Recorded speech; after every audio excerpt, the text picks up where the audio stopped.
Всем привет! Это Тора Квест. Мы рады видеть вас и надеюсь, вам приятно с нами общаться. Меня зовут Лара Троиновская, я из Москвы. И я, Люба Барсеф из Израиля. Привет! Присоединяйтесь! Учить Тору очень круто! Сегодня мы поговорим о предпоследней главе «Ваигаш» и «Подступил». На прошлой неделе мы закончили тем, что сыновья Якова доставляют Вениамина в Египет, к Иосифу. А Иосиф провоцирует их и требует, чтобы они оставили младшего брата у него, за то, что в сумке нашелся серебряный кубок.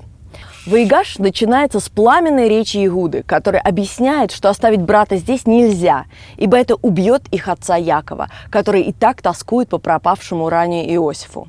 Как только увидит он, что нет отрока, то умрет. Иуда вызывается остаться сам, лишь бы отпустил Вениамина. «Итак, пусть я, раб твой, останусь вместо отрока, рабом у господина моего, а отрок пусть вернется с братьями своими». И тут братья понимают, что это наказание им всем за то горе, которое они когда-то сами причинили отцу. И Иосиф открылся, и сказал Иосиф братьям своим: «Я Иосиф, жив ли еще отец мой?» Братья смущены, поражены, и Иосиф спешит уверить, что не сердится, и на все воля Всевышнего. «И послал меня Всесильный перед вами, чтобы подготовить для вас страну, чтобы дать вам всем дожить до великого спасения». Они спешат к отцу, чтобы принести ему эту радостную весть. Яков и все его сыновья по личному приглашению фараона отправляются в Египет.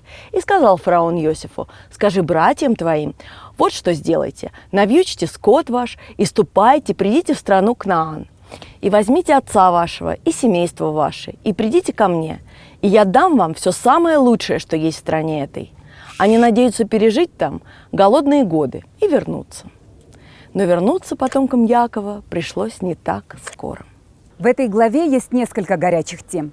Почему, когда мы говорим про Израиль, мы в него поднимаемся? Как вышло, что евреи ушли в Египет на время, а попали в длительное рабство? И как мы иногда попадаем в рабство, сами того не замечая. Сыновья приходят к Якову с радостной вестью: «Жив Иосиф! Он богат, влиятелен, и он приглашает в Египет, хотя бы ненадолго, лет на 5, переждать голод. И буду поддерживать тебя там, ибо еще 5 лет голода». Яков полон сомнений. Бог приходит к нему во сне и говорит: «Сойди в Египет». Именно в этой главе мы впервые встречаемся с термином «сойти из страны» и «подняться в страну». Дело в том, что по отношению к другим странам мы говорим на иврите «переехать», «эмигрировать», «переселиться». И только в Израиль мы говорим «подниматься», «лаалот», и спускаемся из него, «ларедет». Тут же Иосиф говорит своим братьям: «Взойдите к отцу моему, поднимитесь в страну Кнаан». Я всегда считала, что этот термин появился гораздо позже, когда появился Иерусалим. Он находится на возвышенности, поэтому есть логика в том, чтобы подняться. Но оказывается, это идет со времен Якова. До создания Израиля понятие «подняться» и «опуститься» имело только религиозное и духовное значение. Подняться в Израиль, в Иерусалим, чтобы молиться.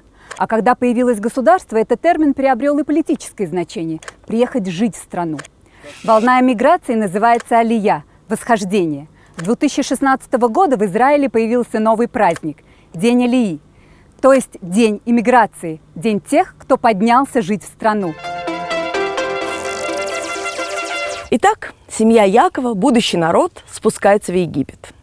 И взяли они стада свои и имущество свое, которое добыли в стране Кнаан, и пришли в Египет. Яков и весь род его с ним.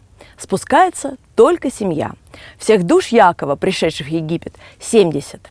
Их лично приглашает фараон. За ними пригнали колесницы по приказанию фараона. И фараон обещал, что обеспечит их всем самым лучшим. Это очень льстит.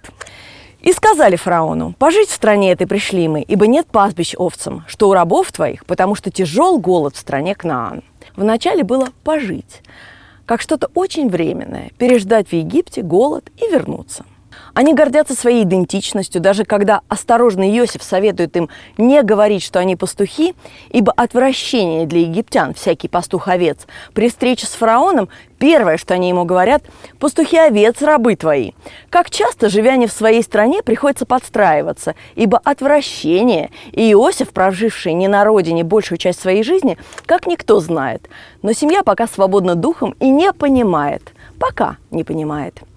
«И будем мы рабами у фараона», — сказали братья Иосифу. Говорили они это ему образно, благодарные за то, что приютили и накормили. А дальше постепенно красивая, богатая, сытая жизнь затягивает. «И жил Израиль в стране египетской, и расплодились, и очень умножились».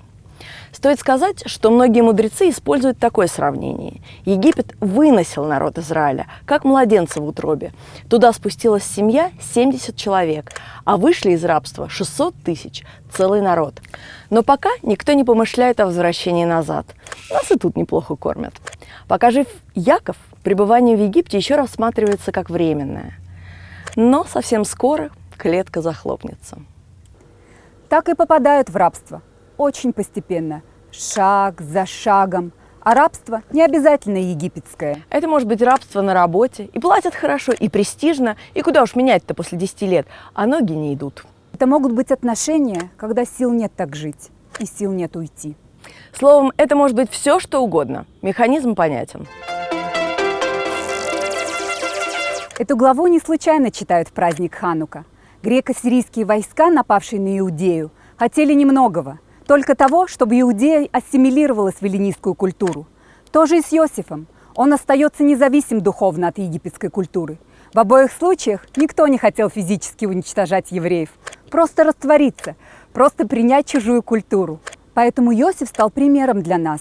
Пример, как не потерять свою национальную индивидуальность, как не забыть, кто ты и где твои корни, даже в чужой стране. Как выдержать испытание богатством? Тот же самый челлендж стоит перед евреями Испании, Германии, Америки в наши дни. Когда удобная и богатая жизнь и все дозволено, это в какой-то степени героизм придерживаться своих корней и традиций и передать это детям. Вопрос этой недели. Случалось ли вам выбирать между свободой и золотой клеткой? Будьте стильными, учите Тору. До встречи через неделю. Оставайтесь свободными духом. До встречи. Пока.